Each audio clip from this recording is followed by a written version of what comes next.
Hey, I've got a question for you today. I want you to think of a believer you know, a Christian, who has gone to heaven, someone who's died, they've left their earthly body behind, and they are now with the Lord. Do you believe that person can see you today?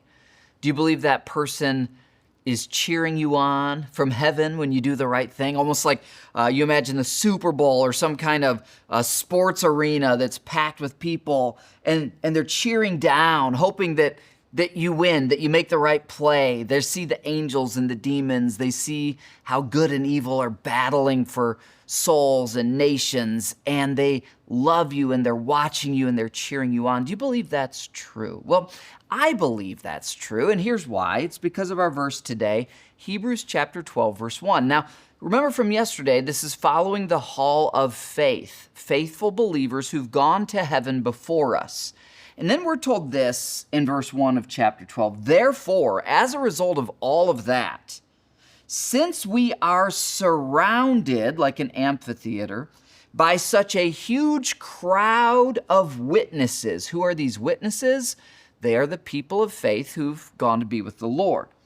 Witnesses to the life of faith. Then it's like you're an athlete in an arena. The choices you're making, let us strip off every weight that slows us down. What are the things that slow us down? Well, the verse explains, especially the sin that so easily trips us up or entangles us.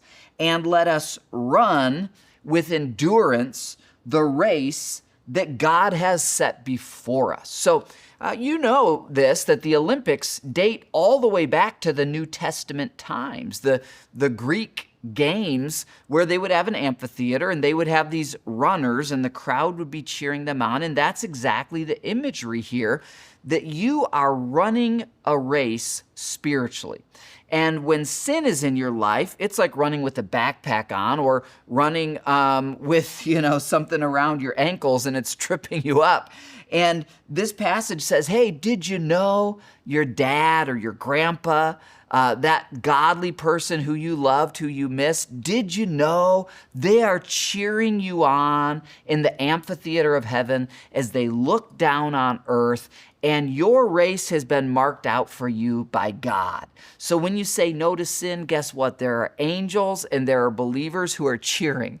And in those moments where you give in to sin, there are loved ones and angels and others cheering who would be cheering, who are like, oh, no. You got to repent from that. Get back up. Keep running your race. So today, let's live like heaven is watching, because it is. I'll see you tomorrow.